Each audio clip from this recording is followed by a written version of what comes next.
Praise the Lord. परमेश्वर के नाम की तारीफ़ हो, स्तुति और बड़ाई हो।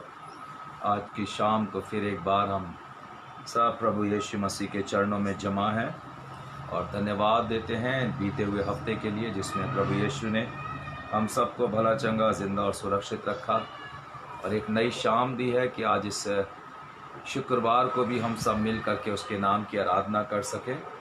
और परमेश्वर का धन्यवाद हो, क्योंकि वो सचमुच में भला परमेश्वर है।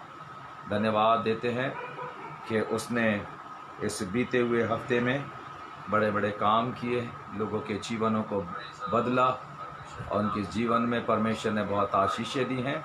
उसके लिए प्रभु यीशु मसीह को हम धन्यवाद देते हैं। आज की शाम के लिए भी हम प्रभु को धन्यवाद देते हैं। तमाम प्रेमी लोगों के लिए जो अपनी जगहों पर हैं, अपने शहरों में हैं और इस समय पर फेसबुक के ज़रिए से वो हमारे साथ जुड़े हुए हैं। तमाम उन भाई बहनों का भी बहुत शुक्रिया करता हूं जो लोग विदेशों में हैं और हमारे साथ हैं। और मैं परमेश्वर को धन्यवाद देता हूं कि आप प्रभु को प्यार करने वाले लोग हैं और इसलिए अपना समय निकाल करके आप आराधना में बैठते हैं। सो आज की शाम के लिए हम परमेश्वर को धन्यवाद देते हैं। और प्रेज़ द लॉर्ड। प्रभु यीशु मसीह महान और दयालु और प्रेमी परमेश्वर है और बाइबल हमें ये सच्चाइयाँ बताती है कि प्रभु यीशु मसीह एक ऐसा परमेश्वर है जो आज भी जीवित है। और बाइबल के अंदर ये एक सच्चाई है जो सारी दुनिया जानती है और सच्चाई इस तरीके से है कि हम किसी भी किताब को उठा करके पढ़ें तो वो हमें यीशु मसीह के बारे में ज़रूर बताती है। कोई भी किसी भी किताब को आप पढ़ लीजिए, आपको, मैं किताब से मतलब स्कूल से बात नहीं कर रहा हूँ, किसी भी आप ग्रंथ को पढ़ लीजिए, वो आपको यीशु के बारे में ज़रूर बताएगी। और यीशु एक ऐसा परमेश्वर है जो कल और आज और हमेशा तक जीवित है और एक से ही रहेगा। वो मृतकों में से जी उठने वाला एक परमेश्वर है जिसने मृत्यु के बंधनों को तोड़ दिया और वो आज भी जीवित है। वो परमेश्वर जिसने सारी संसार की रचना की, इस सृष्टि का रचने वाला परमेश्वर जिसको हम यीशु मसीह के नाम से जानते हैं, वो आज भी जीवित है और युगानुयुग रहेगा। बाइबल बताती ना तो उसके दिनों का कोई शुरू है और ना कोई उसके दिनों का अंत है। अनंत काल का परमेश्वर, अनंत काल का परमेश्वर। पहले हम जब बाइबल को पढ़ते थे और दुनिया के अंदर खोजबीन करते थे, तब ये साइंस इतनी डेवलप नहीं हुई थी, ये सारे मोबाइल्स और गूगल और ये सारी चीज़ें नहीं थी। लेकिन आज जब सारी चीज़ें हो गई हैं तो जगह जगह पर लोग ईश्वर की खोज में बहुत सी चीज़ें नई नई डाल रहे हैं। कोई ईश्वर की खोज सचमुच सच्चे मन से कर रहा है, कुछ लोग लोगों की कमजोरियां पकड़ करके उसके ऊपर टिप्पणी करने की कोशिश में लगे हैं और कर रहे हैं। जो जिस काम में इंटरेस्ट लेता है वो वही काम कर रहा है।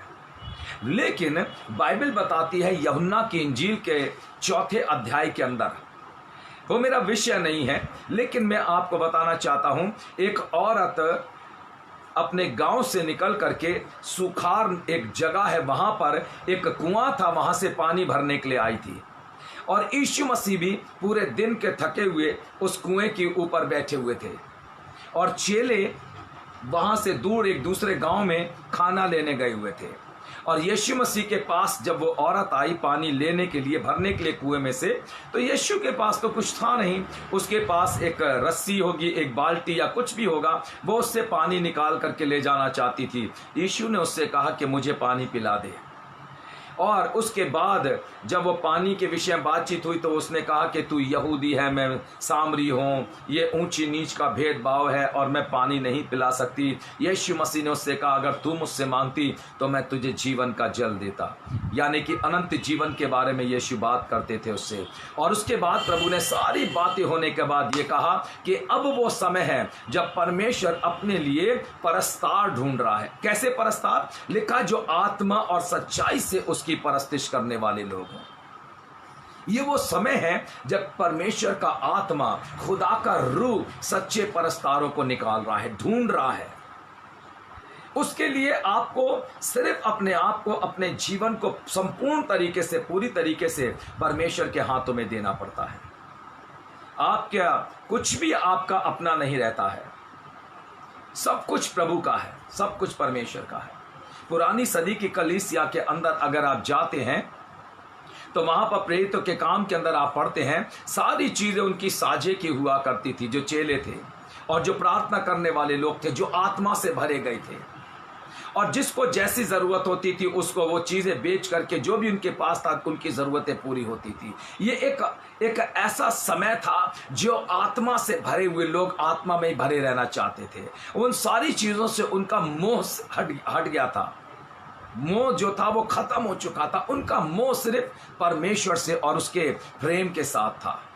आज भी परमेश्वर ऐसे ही परस्तार, ऐसे ही वर्शिप करने वाले लोग ढूंढ रहा है, ऐसे ही वर्शिप करने वाले। मैं आपको एक पद बताना चाहता हूं, अगर पास बाइबल है तो आप निकाल लीजिएगा, और वो मिलता है पहला करंथियों का 2 अध्याय और उसकी आखिरी 16वीं आयत।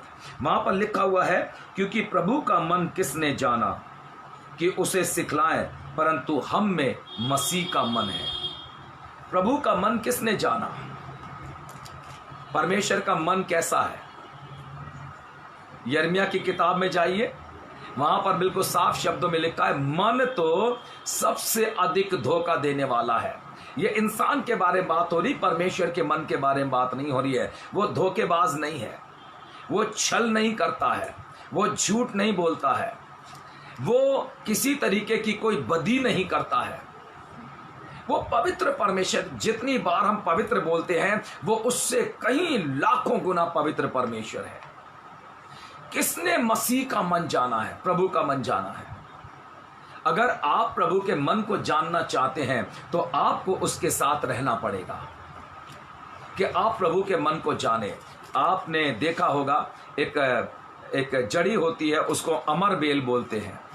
अमर बेल वो जड़ भी है, वो तना भी है, और वही सब कुछ है, लेकिन वो खुद जमीन के अंदर नहीं उग रही है। उसको किसी भी पेड़ के ऊपर, हरा पेड़ है उसके ऊपर आप उसकी एक इतनी बड़ी डाल काट करके डाल दीजिए, वो एक छोटा सा टुकड़ा डाल दीजिए, और उसके बाद आप देखेंगे कुछ महीनों के बाद वो एक टुकड़ा जो है वो पूरे पेड़ को छाना शुरू कर देता है, क्योंकि वो उसी से खाना लेता, उसी पेड़ से खाना लेने लगा है। वो उस पेड़ की खुराक को अपनी खुराक बना लेता है, वो उससे पूरी तरीके से लिपट जाता है, और धीमे धीमे धीमे धीमे वो फलवंत होने लग जाता है, बढ़ने लग जाता है। और वहां से दूसरा पेड़ अगर पास है तो वहां पर, और वहां से तीसरा पेड़, और ऐसे करते करते वो चारों तरफ फैल जाता है। मसीह के साथ, मसीह के मन को जानने के लिए यीशु मसीह के साथ लिपटे रहना बहुत जरूरी है। अगर आप प्रभु यीशु मसीह के मन को जानना चाहते तो उससे आपको उसके ज्यादा नजदीक रहना पड़ेगा। अगर आप प्रभु यीशु मसीह को जानना चाहते हैं तो आपको उसके साथ लिपटे रहना पड़ेगा, उसके साथ हमेशा रहना पड़ेगा, तब आप उसको जान पाएंगे। जब कॉलेजेस में या स्कूल में जब बच्चे पहली बार उनका एडमिशन होता है तो टीचर्स जो है उनसे इंट्रोडक्शन वगैरह होता है स्कूल के अंदर या कॉलेजेस में, तो अपना इंट्रोडक्शन देते, बताते मेरा नाम ये है और मैं यहाँ का रहने वाला हूँ, मेरे सब्जेक्ट ये हैं, मेरी एज इतनी है और मेरी हॉबीज़ ये हैं। फिर सब एक दूसरे को बता देते हैं अपने बारे में जो स्टूडेंट हैं। उसके बाद टीचर जो है उनको बताती, मेरा नाम ये है, मैं आपकी क्लास टीचर हूँ और मैं ही हूँ जो आपको दूसरे जो टीचर्स हैं उनके हवाले करूँगी, मैथ में हो या साइंस में हो या इंग्लिश में हो या हिंदी में, वही सारी चीज़ें जो हैं वो वहाँ से डिवाइड होती कि आपको कौन से टीचर से क्या पढ़ना है। क्योंकि माता पिता का काम है कि आपका एडमिशन करा देना, अब उस टीचर का काम है जो आपकी क्लास टीचर है कि अब आप उसको, वो आपको किस तरीके से आगे गाइड करती है। प्रभु यीशु मसीह के हवाले जब आप अपने जीवन को कर देते हैं, फिर आप अपने नहीं रहते हैं, फिर प्रभु यीशु मसीह अपने आप आपको संभालना शुरू करता है, अपने आप आपको चलाएगा। आप क्या कहना है, क्या नहीं बोलना है, क्या सुनना है, क्या नहीं, वो सब कुछ उसके हाथों में होता है। लेकिन उसके बावजूद भी अगर आप उसकी नहीं सुन करके अपनी ही प्रभु के सामने लगाने लग जाते हैं, तो मैं ऐसे बोलता हूं कि आप प्रभु के एडवाइज़र नहीं बन सकते हैं। आप परमेश्वर के सलाहकार मत बनिए। प्रभु को सलाह मत दीजिए तू ऐसा कर, नहीं, वो परमेश्वर है। आप उसकी थाह तक नहीं जा सकते। आप उसकी ऊंचाई और गहराइयों को जानते नहीं हैं कि वो कैसा परमेश्वर है। इसीलिए बाइबल परमेश्वर का वचन जो हमें बताती है कि प्रभु का, परमेश्वर का मन किसने जाना। हम परमेश्वर का, हमारे अंदर परमेश्वर का मन, देखिए बड़ा साफ तरीके से लिखा है, प्रभु का मन किसने जाना है कि उसे सिखलाए, परंतु हम में मसीह का मन है। हम परमेश्वर को सिखा नहीं सकते हैं। हम में मसीह का मन होना, अगर मसीह का मन हमारे अंदर है तो जो मसीह का स्वभाव था, मन के साथ हमारा स्वभाव भी बदल जाएगा। हमारे इरादे बदल जाएंगे, हमारी सोच बदल जाएगी, हमारे हाव भाव बदल जाएंगे, हमारा बोलना, सुनना, देखना सब कुछ इफेक्टेड होगा, क्योंकि मसीह यीशु का मन हमारे अंदर आ जाएगा। यीशु का मन, आप उस व्यक्ति को जानते हैं जिसका नाम शाऊल था। जब तक मसीह यीशु का मन उसके अंदर नहीं आया, जब तक उसका मन परिवर्तन नहीं हुआ। मन परिवर्तन का मतलब क्या है? मन परिवर्तन का मतलब यह कि अब आपका मन, आपका दिल काम नहीं कर रहा है। मतलब ये नहीं कि वो पंप करना बंद कर चुका है, लेकिन आपके मन के ऊपर प्रभु ने अपना काबू कर लिया है। अब वो परमेश्वर का मन है, और जब वो हमारे अंदर काम करना शुरू करता है शाऊल की तरह, तो शाऊल बदल करके पौलुस में चेंज हो जाता है। शाऊल शाऊल नहीं रहता है, फिर वो पौलुस बन जाता है।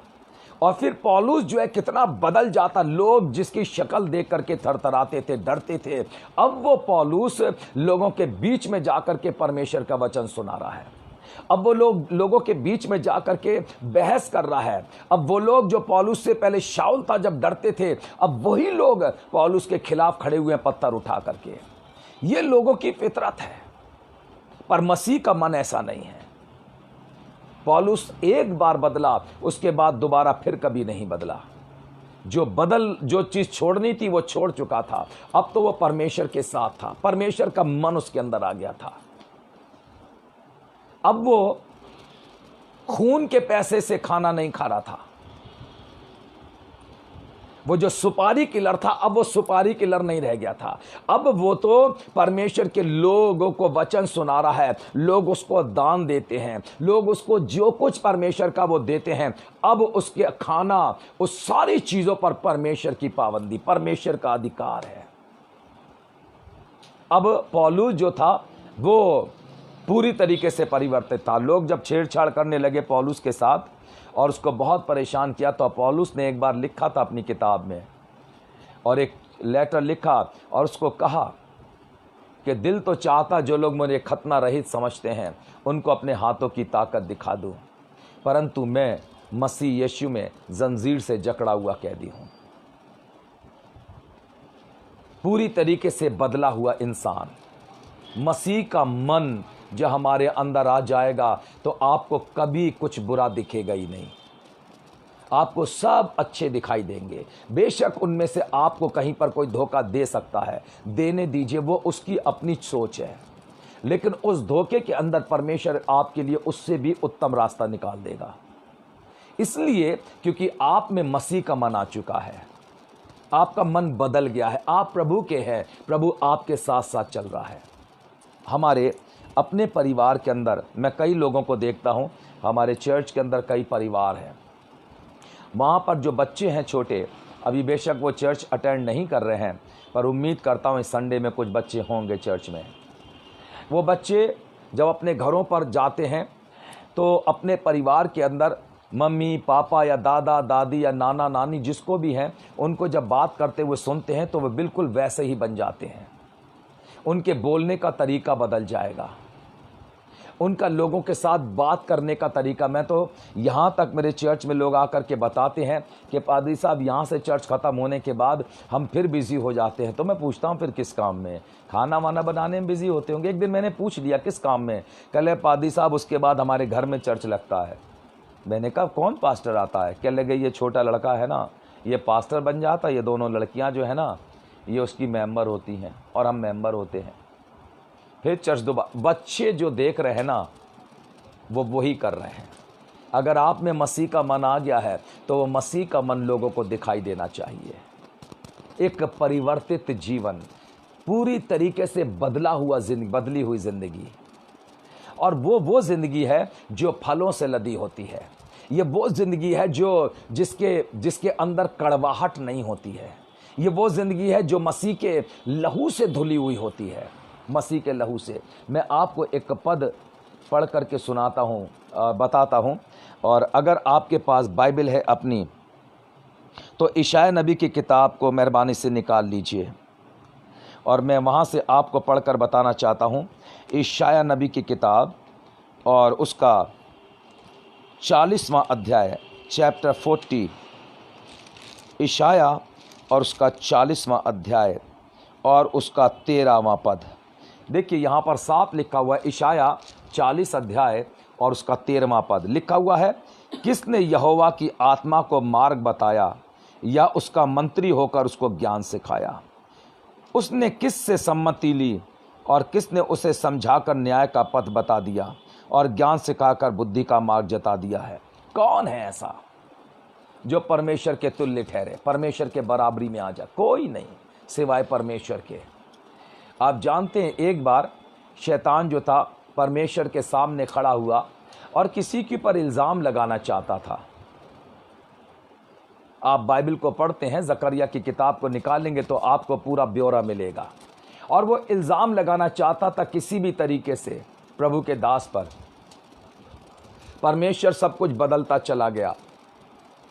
आखिर में जब हम बाइबल को पढ़ते हैं तो वहाँ पर लिखा हुआ, परमेश्वर ने शैतान से जानते हैं क्या कहा? बुरा भला नहीं कहा, सिर्फ ये कहा, शैतान यहोवा तुझे घुड़के। खुदा कह रहा है यहोवा तुझे घुड़के। इसका कहना ही, खुदा का इतना कहना ही गजबनाक है। इतना कहना ही परमेश्वर का हौलनाक बात है कि खुदा तुझे खुद कह रहा है कि खुदा तुझे घुड़के। का मतलब है कि तेरा नाश निश्चित हो चुका है, नाश की तारीख लिखी जा चुकी है। अभी परमेश्वर जो है लोगों को समय दे रहा है, इतना समय कि लोग अपने मन को परमेश्वर के लिए बदल ले, लोग अपने जीवन को प्रभु के लिए पूरी तरीके से ये कह दे कि जीवन परिवर्तित करने के लिए प्रभु मैं तेरे पास आया हूं, मेरी जिंदगी को बदल दे। मेरे हाव भाव, मेरा बोलना, सोचना, देखना, उठना, बैठना, सब कुछ, क्योंकि बाइबल बताती परमेश्वर इन सारी चीज़ों की छानबीन करता है। लिखा है वो तेरे लेटने, उठने, बैठने, बोलने, चलने फिरने की छानबीन करता है। आप यूं ही प्रभु यीशु मसीह के पास आकर के अपने आप को पवित्र नहीं रख सकते हैं जब तक प्रभु आपको पूरी तरीके से आप अपना समर्पण नहीं करते हैं, क्योंकि वो हर एक चीज़ के ऊपर आपकी निगाह रहती है। कई बार बाइबल में लिखा भी और मैंने देखा भी है, रात को लेट करके हम कोई प्लानिंग करते हैं, कोई भी इंसान कोई प्लानिंग करता है कि हमें ये करना है, और सुबह उठ करके वो उसको वैसे ही करने लग जाता है। रात के समय पर लेटे लेटे दिमाग के अंदर तमाम चीज़ें लोगों के चलती रहती है। ये बोलेंगे तो ये होगा, ये करेंगे तो उसका रिजल्ट ये होगा। रिजल्ट सब कुछ खुदा के हाथों में है, सब कुछ। 2 बच्चियां थी छोटी, और वो 10th क्लास में थी, 10वीं क्लास में। और मैं उस शहर के बारे में इसलिए नहीं बताऊंगा क्योंकि शहर का नाम लेते ही लोगों को पता लगेगा मैं किन बच्चों के बारे में बात कर रहा हूँ। 2 बच्चे हैं। एक बच्ची वो है जो अपने आप खुद स्टडी कर रही है, 10वीं क्लास की तैयारी चल रही है, एग्ज़ाम्स चल रहे हैं, और उसी बीच में एक चर्च के अंदर कन्वेंशन रखी जाती है। और हुआ ये कि एक बच्ची जो खुद स्टडी कर रही है और एक लड़की बच्ची जो है उसको मम्मी दिन भर पढ़ा रही हैं। उसको सिर्फ खाने का मौका मिलता है, खाना खाओ, उसके बाद कोई आराम नहीं। रात को 9 बजे के बाद उसको छुट्टी मिलती है, पूरा दिन स्टडी, पूरा दिन। मैं भी मुई हूँ। मैंने चलते चलते कहा, मैंने कहा आप लोग कन्वेंशन चल रही है, आप लोग आ जाइए। तो उस लड़की के पापा ने कहा कि मैं तो आऊँगा लेकिन अब इनका नहीं कह सकता हूँ। तो मैंने कहा आप लोग भी आई। कर लगे नहीं भैया, बच्ची अगर फेल हो गई तो कौन मुंह पे लोग थूकेंगे आकर के। ने कहा अच्छी बात है, कोई बात नहीं। ये लड़की जिसकी मम्मी इसको पढ़ा रही है ये ब्रिलियंट है, जो खुद पढ़ रही है ये ब्रिलियंट नहीं है, ठीक है, सो पर खुद पढ़ रही है। जब मैं कन्वेंशन अटेंड करने के लिए, मैं स्पीकर नहीं हूं, मैं मीटिंग अटेंड कर रहा हूं, जब मैं वहां पहुंचा तो वो लड़की जो खुद पढ़ रही है पहली मीटिंग के अंदर मिली। मैंने उससे पूछा, मैंने कहा तुम्हारे पेपर चल रहे हैं? कह रहे कोई बात नहीं भैया, ये तो खुदा का टाइम है ना, उसको तो देना चाहिए है, और उसके पापा भी। मैंने कहा ये देखो क्या अंतर है। मैं कुछ बोला नहीं, दिमाग में सारी चीज़ें रखे हूँ, शांत हूँ। जब वहाँ रात के समय घर वहाँ से निकलता हूँ, जा कर के देखता हूँ करीब 9 साढ़े 9 बजे, तब लाइट, इसका मतलब लाइट बंद हुई का मतलब अब बच्ची को पूरे 12-13 घंटे के बाद अब जा कर के उसके दिमाग को आराम मिलेगा, और वो लेटते ही बेसुध होकर सो जाती थी। खैर वो इम्तिहान एग्ज़ाम्स चलते रहे, ये लड़की लगातार 3 दिन 3 मीटिंग्स के अंदर आई, और ये इसको इसकी मम्मी ने हिलने भी नहीं दिया। लेकिन मज़े की बात यह है, जिस दिन रिजल्ट आया उस दिन ये लड़की जो 100 थी, ये 4 सब्जेक्ट में डिस्टिंक्शन थी, और ये लड़की जो ब्रिलियंट थी ये 4 सब्जेक्ट के अंदर सप्लीमेंट थी, सप्लीमेंट्री आई थी। प्रभु यीशु मसीह से लिपटना, उसके मन को जानना, वो आपके मन को जानता है, वो आपके मन की छानबीन करता है, जांचता है। अगर आप में प्रभु का मन आ गया है ना, तो फिर आपको प्रभु के प्रेम के अंदर ही रहना पड़ेगा। आप मजबूर होंगे उसके अंदर रहने के लिए, आपको उसके अलावा कुछ अच्छा नहीं लगेगा, कुछ भी नहीं। ये मैं कई ऐसी घटनाएं हैं जो मेरे सामने से होकर के गुजरी हैं। ठीक ऐसी घटना एक लखनऊ से गुजरी थी, और ये एक नाइजीरियन लड़की थी जो अपने चर्च के लिए, अपने चर्च की मीटिंग्स के लिए इतनी उतावली रहती थी कि वो बिल्कुल उसने स्टडी नहीं करी पूरे साल।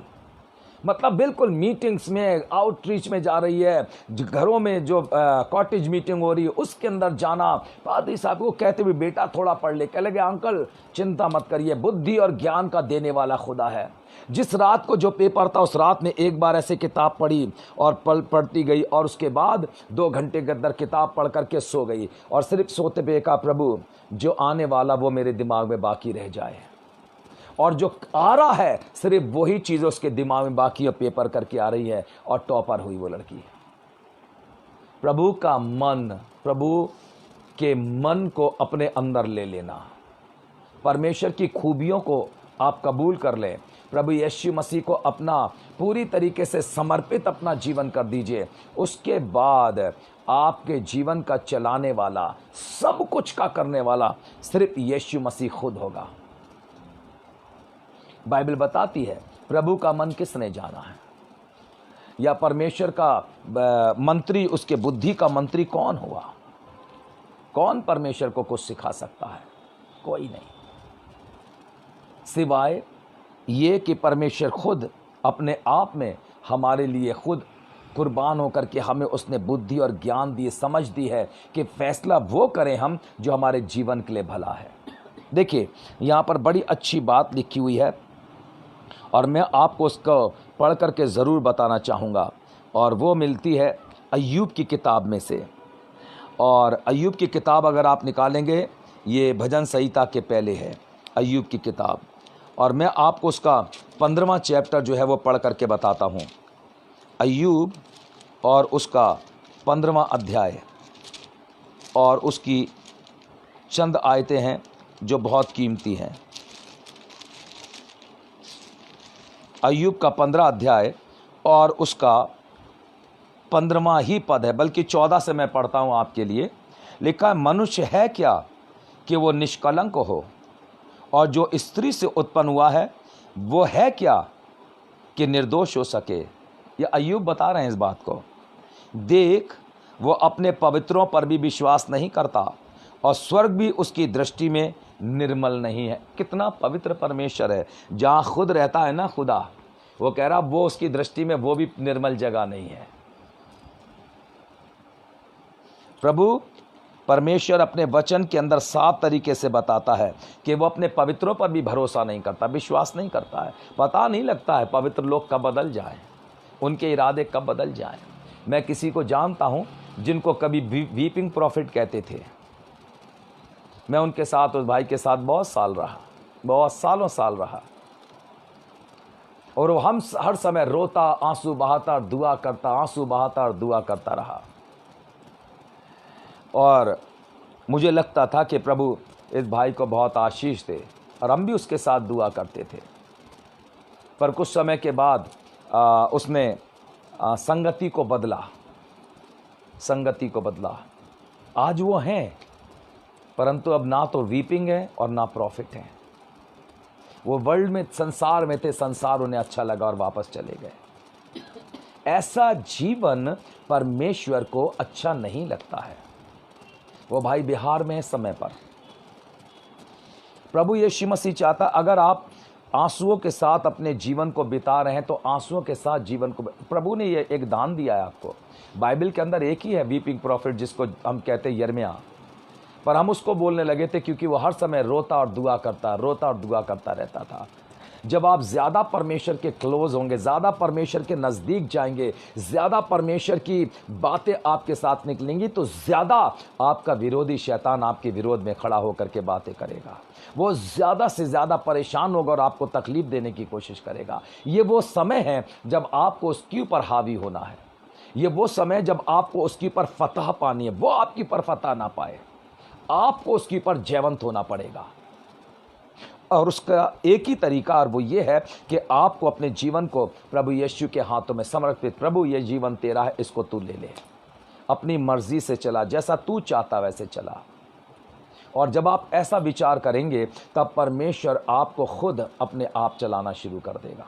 परमेश्वर का मन, किसमें परमेश्वर का मन है? किसमें?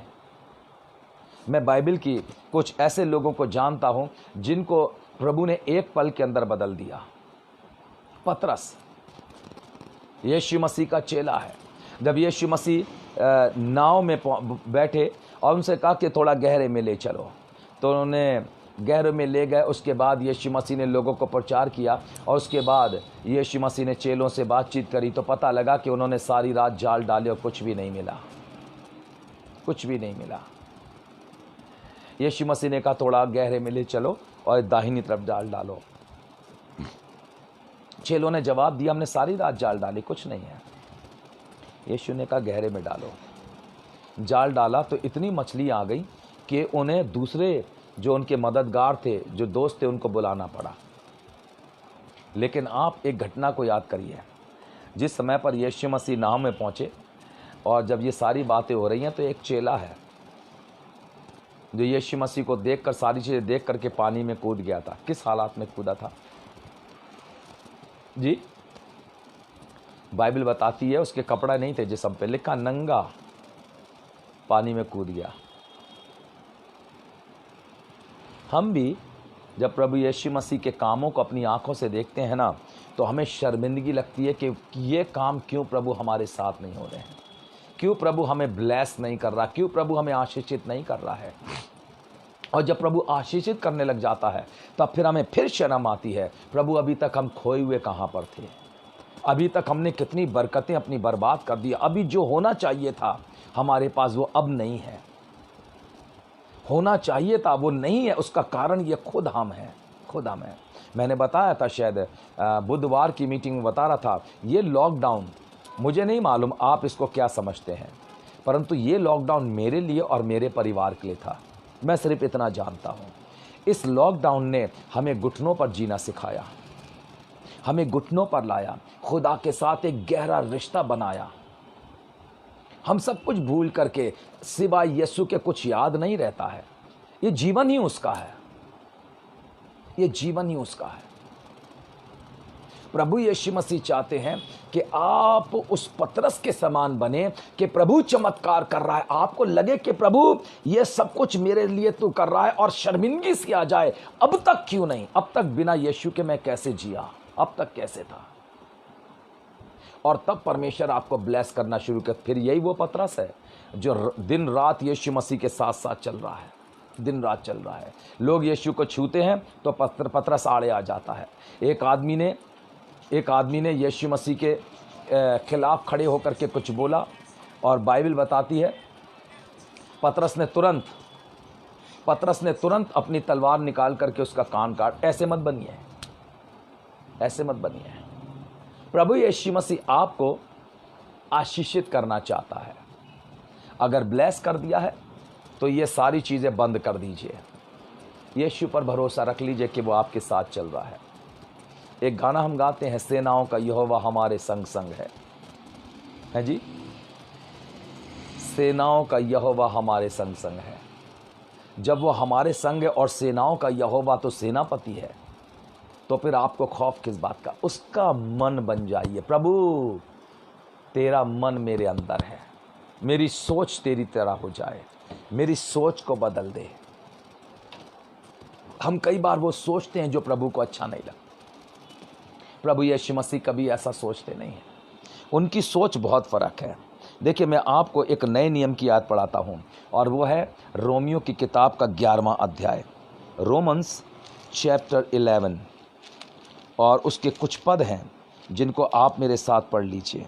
और उसका 31वां पद, वैसे ही उन्होंने भी अब आज्ञा ना मानी कि तुम पर जो दया होती है उससे उन पर भी दया हो, क्योंकि परमेश्वर ने सबको आज्ञा ना मानने के कारण बंद कर रखा ताकि वो सब पर दया करे। देखिए फिर 30वीं आयत को पढ़िए। लिखा, क्योंकि जैसे तुमने पहले परमेश्वर की आज्ञा ना मानी, परंतु अभी उनकी आज्ञा ना मानने से तुम पर दया हुई है। परमेश्वर वचन के द्वारा ये बताना चाहता है, अपने वचन के माध्यम से सिखाना चाहता है। अगर हम परमेश्वर की आज्ञा नहीं मानते हैं, वो हमसे चाहता है कि हमारे अंदर प्रभु की सोच आ जाए, उसके इरादे आ जाएं, उसका सा बोलना, सोचना, चलना फिरना, देखना, बातें करना, सब कुछ प्रभु यीशु मसीह की तरह होना चाहिए। अगर हम नहीं करते तो प्रभु चाहता है ऐसा करें हम। बेशक उसने हमारी शक्ल को इस हथेली पर खोद करके बना लिया है। उसने हमारी शक्ल को यहाँ बना रखा, वो हमेशा देखता रहता है। अब आप अगर प्रभु यीशु मसीह के बेटे और बेटियां बन गए, मैं बता रहा था किसी परिवार में कि ज़्यादातर लोग दुआ करते समय झूठ बोलते हैं। मैं आपको साबित कर रहा हूं, दुआ बोलते समय झूठ बोलते हैं, और वो भी वो दुआ, चाहे वो आप अपनी पर्सनली कर रहे हो, पर्सनल, या फिर आप आए हमारे बाप की दुआ बोल रहे हैं। मतलब ज़्यादातर लोग, उसका कारण है, मैं आपको उसका सबूत दे रहा हूं बाइबल से। हम परमेश्वर से कहते हैं, हे हमारे पिता, अय हमारे बाप, तू जो आसमान पर है तेरा नाम पाक माना जाए। हम परमेश्वर को बाप कह रहे हैं। बाप क्यों कह रहे हैं आप? बाइबल बताती यूहन्ना की इंजील का 1 बाब और उसकी 12वीं आयत में, पर जितनों ने यीशु मसीह को कबूल किया उसने उन्हें अपनी संतान बनने का अधिकार दिया है। कबूल करने का मतलब चर्च के रजिस्टर में एंट्री नहीं होती है। कबूल करने का मतलब होता है वो पर्सनली मेरे जीवन का उद्धार करता है। उसने मेरे जीवन को बदल दिया है, मेरे पापों को क्षमा कर दिया है। मैं यीशु मसीह के साथ बपतिस्मे में दफन हो चुका हूं। मैं तो परमेश्वर की आत्मा से भरा हुआ जीवन जीता हूं। अब वो मेरा पिता है क्योंकि वो खुद आत्मा से भरा हुआ है। वो खुद उसने जाकर के बपतिस्मा लिया। वो खुद परमेश्वर की मर्जी में चल रहा है। उसने कहा, यीशु मसीह ने, मैं जो कुछ अपने पिता को करते देखता हूं वही कर रहा हूं।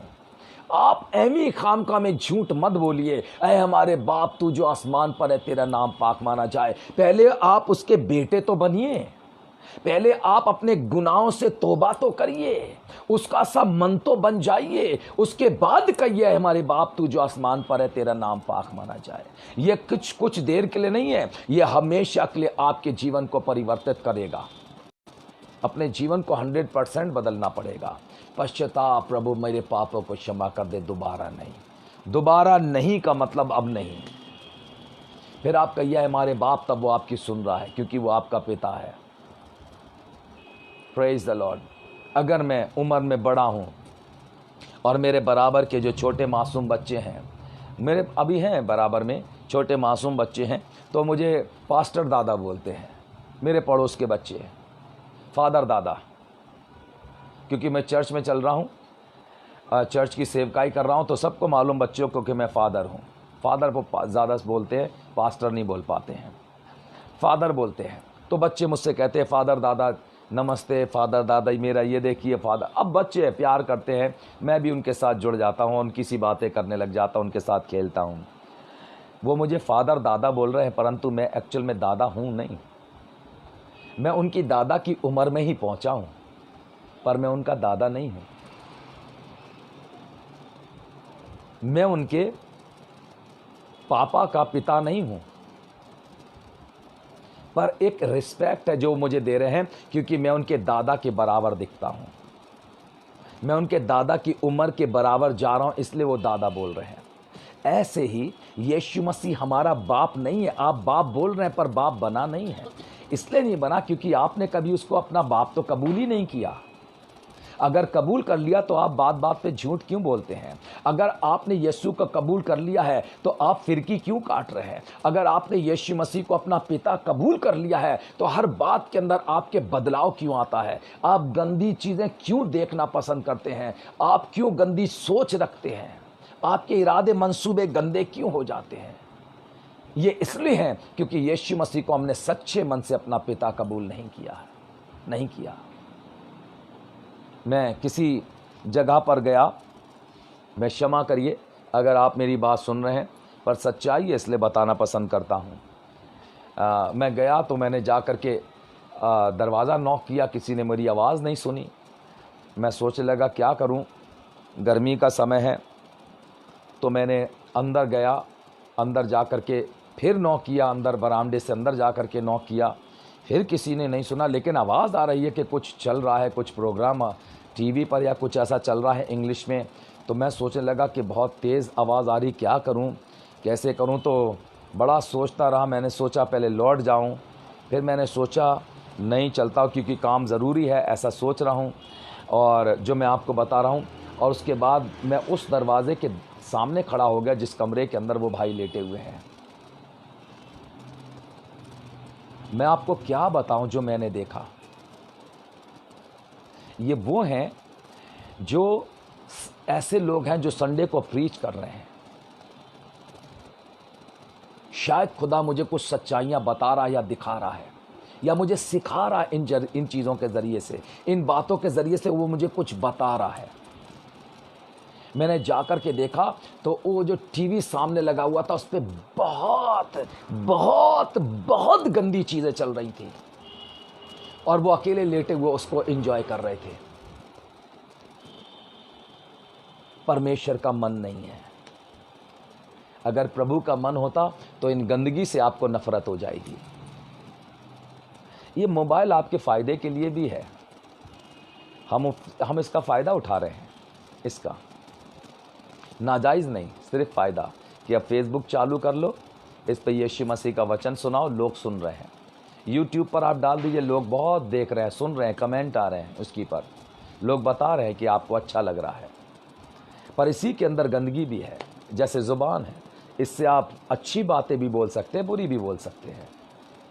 परमेश्वर ने हमारा अभिषेक इसलिए किया है या हमें अपनी संतान इसलिए बनाया है ताकि हमारे अंदर उसका सा मन आ जाए, उसके से इरादे आ जाए, उसकी सी प्रार्थना का जीवन आ जाए, उसका सा वचन का जीवन आ जाए, हम उसकी जैसी चाल चलना शुरू कर दें, प्रभु यीशु मसीह के समान बन जाइए।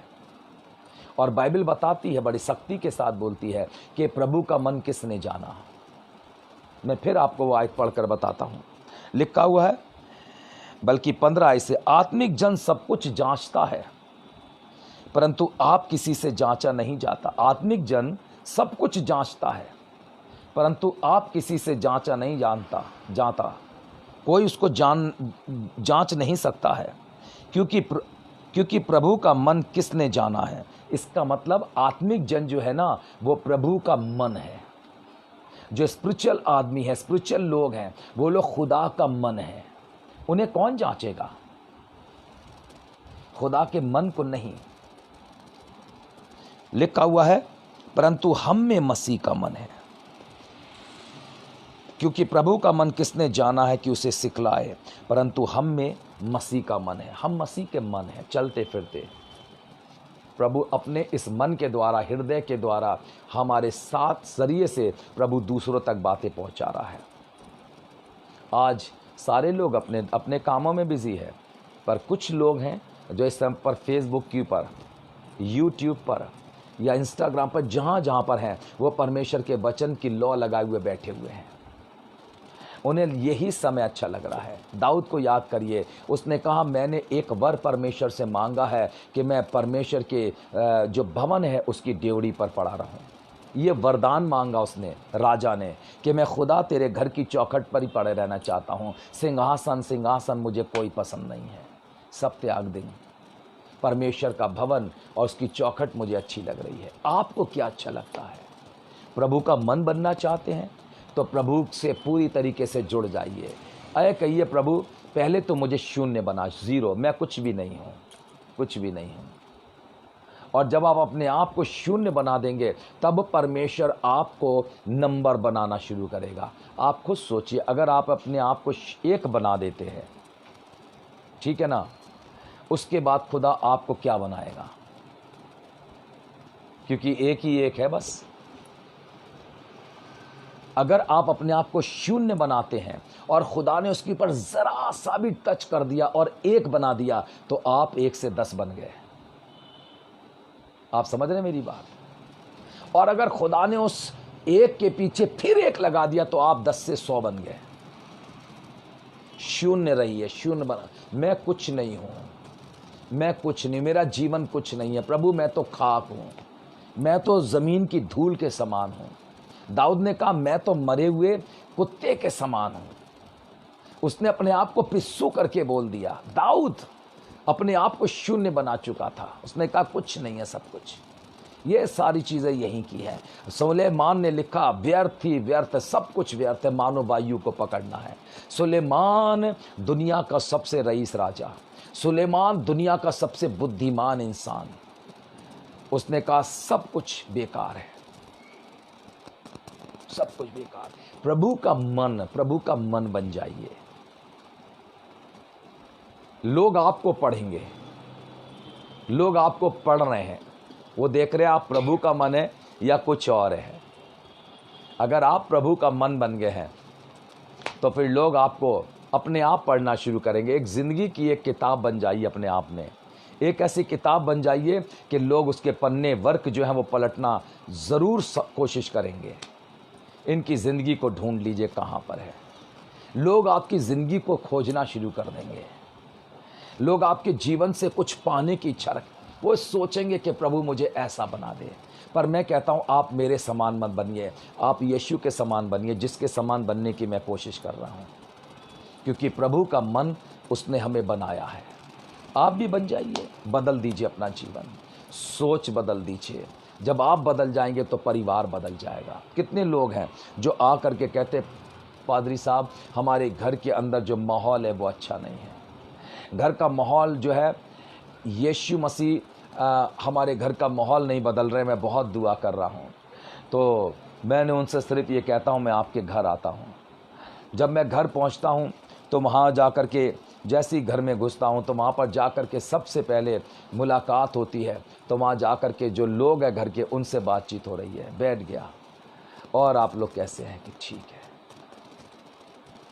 आप लोग दिखाई नहीं देते हैं पादरी साहब के साथ। कह रहे भाई साहब इनके साथ जाना हमें पसंद नहीं है, घर के लोग। तो मैंने पूछा क्यों? ये तो पास्टर हैं।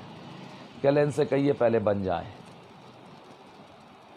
इनसे कहिए पहले ये बन जाएं, छिपा के बात कर रहे हैं। मैंने कहा ठीक है। मैंने कहा ठीक है, दुआ करते हैं, चलते हैं। और फिर हमने दुआ करी और हम चले। तो बाहर पादरी साहब छोड़ने के लिए आए। मैंने कहा आप आ जाइए, हाथ पकड़ के हम दूर ले गए। हमने कहा आइए। लोग कह रहे हैं, जब मैं उनसे, आपके परिवार के लोगों से, आपकी वाइफ से, आपके बच्चों से कह रहा हूँ कि आप पादरी साहब के साथ दिखाई नहीं देते हैं, तो वो कह रहे हैं पहले इनसे कहिए ये पादरी बन जाएं। और आप कह रहे हैं कि आप पास्टर हैं। ऐसी क्या बात है जो पास्टर वाली खूबी आपके अंदर इनको नहीं दिखाई दे रही है? कह रहे हैं ये बेवकूफ़ लोग हैं। मैंने कहा यही एक सोच है जो आपकी ख़राब है, इसको बदल दीजिए। सोच को बदलिए, सोच को। जब सोच बदल देंगे आपको सारे लोग अच्छे दिखाई देने लग जाएंगे, आपको खराबी दिखेगी ही नहीं। अगर यीशु मसीह जब क्रूस पर थे वो अपनी सोच बदल देते तो उनके मुंह से ये बात कभी नहीं निकलती, प्रभु इन्हें क्षमा कर, क्योंकि ये जानते नहीं है क्या कर रहे हैं। उनकी सोच वही थी, क्योंकि ईश्वर है। सोच बदल दीजिए, आपको कभी किसी के अंदर कोई कमी दिखाई नहीं देगी। आपको लगेगा सब प्रभु के लोग हैं, प्रभु के लोग हैं। ये भूल जाइए कि लोग आपका बुरा करें, वो इनकी फितरत है। आप अपने परमेश्वर की फितरत में तो आइए, उसके स्वभाव में अपने आप को ढाल लीजिए। यीशु मसीह, मैं आज से तेरा बेटा हूँ, तू मेरा परमेश्वर है, तू मेरा प्रभु है, तू मुझे ज्ञान सिखा, तू मुझे भेद की बातें बता। मैं तो आज भी रोता रहता हूँ खुदा बाप से, खुदा बाप मुझे ज्ञान दे, मुझे बुद्धि दे, मुझे कुछ नहीं समझ में आता है, मुझे तो बोलना भी नहीं आता, मैं कैसे प्रचार करूँ। दुनिया का सबसे बड़ा मूर्ख आदमी हूँ, तेरा अनुग्रह है इसलिए तेरे सेवा कर रहा हूँ, और इससे ज़्यादा कुछ नहीं मेरे पास। बदल लीजिए और कहिए प्रभु आज से ये जीवन तेरा है, उसका मन बन जाइए। लोग आपको लोग ना देखे, जब यीशु मसीह देखे तो जब आपको गौर से देखे वो देखेगा तो स्वर्गदूत जहाँ बैठे वो भी किसको देख रहे हैं? यीशु मसीह। ओहो, आपको देख रहे हैं, ये कौन है? ये तो परिवर्तित हो चुका, ये प्रभु का मन बन गया। ये भाई, ये बहन प्रभु का मन बन चुकी है, इसलिए परमेश्वर अपने मन को चलता फिरता देख रहे हैं। परमेश्वर की आत्मा से भरे रहिए, शून्य बना दीजिए। मैं कुछ नहीं हूँ प्रभु, मैं कुछ नहीं हूँ, मैं जीरो हूँ। जो बड़े हैं वो हैं, मैं नहीं हूँ। इंतज़ार करिए कि प्रभु यीशु मसीह आपके नाम के जीरो के आगे एक लगाएगा ज़रूर। मैं तो सिर्फ एक ही की बात कर रहा हूँ, और अगर उसने भी जीरो लगा दिया तो कम से कम 2 जीरो तो हो गए। फिर भी दुआ करते रहिए, फिर खुदा ने अगर किसी दिन फिर जीरो लगा दिया फिर और दुआ करिए, क्योंकि 3 जीरो लग गए हैं। अचानक ही खुदा इरादा बदल के 1 लगा देगा तो आप वो हैं जो कोई नहीं है। Praise the Lord, praise the Lord. आइए समय एक कोरस गाते हैं, उसके बाद हम लोग प्रार्थना करेंगे।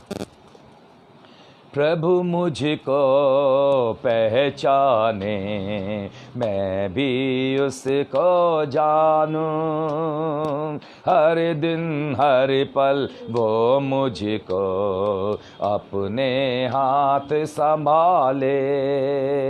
मेरा जीवन बदल गया, उसकी कृपा महान, मेरे जीवन के द्वारा दुनिया देखे प्रभु को। प्रभु मुझको पहचाने, मैं भी उसको जानूं, हर दिन हर पल वो मुझको अपने हाथ संभाले। हमारे सच्चे जिंदा प्यारे यीशु मसीह, आज की शाम को तेरे चरणों में आता हूँ प्रभु। मैं जैसा हुई मुझे कबूल कर ले, मुझे तो मेमने के लहू में छिपा ले।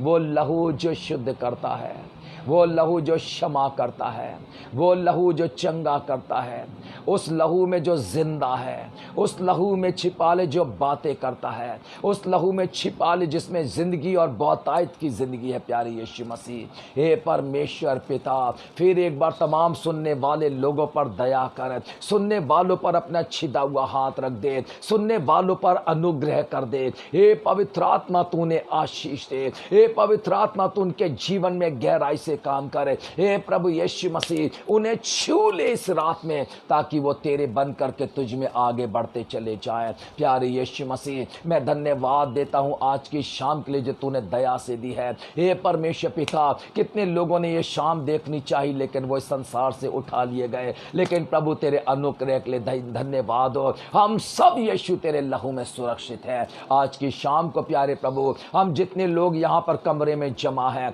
हम सबको तू आशीष दे, हमें तेरी आत्मा से भरा हुआ जीवन दे, हमें अपना मन बना ले प्यारे यीशु मसीह, ताकि लोग हमारे जीवन को पढ़ने पाए। आने वाले समय में हम सबको आशीष देना, सुनने वालों पर अनुग्रह बना रहे, तेरी महिमा और बड़ाई हो। सारी आदर और महिमा तुझे मिले, यीशु के नाम से मांगते हैं, आमीन। हमारे प्रभु यीशु मसीह का अनुग्रह, पिता परमेश्वर का प्रेम और पवित्र आत्मा की सहभागिता अब से लेकर हमेशा तक हम में से एक के साथ साथ बनी रहे। आमीन।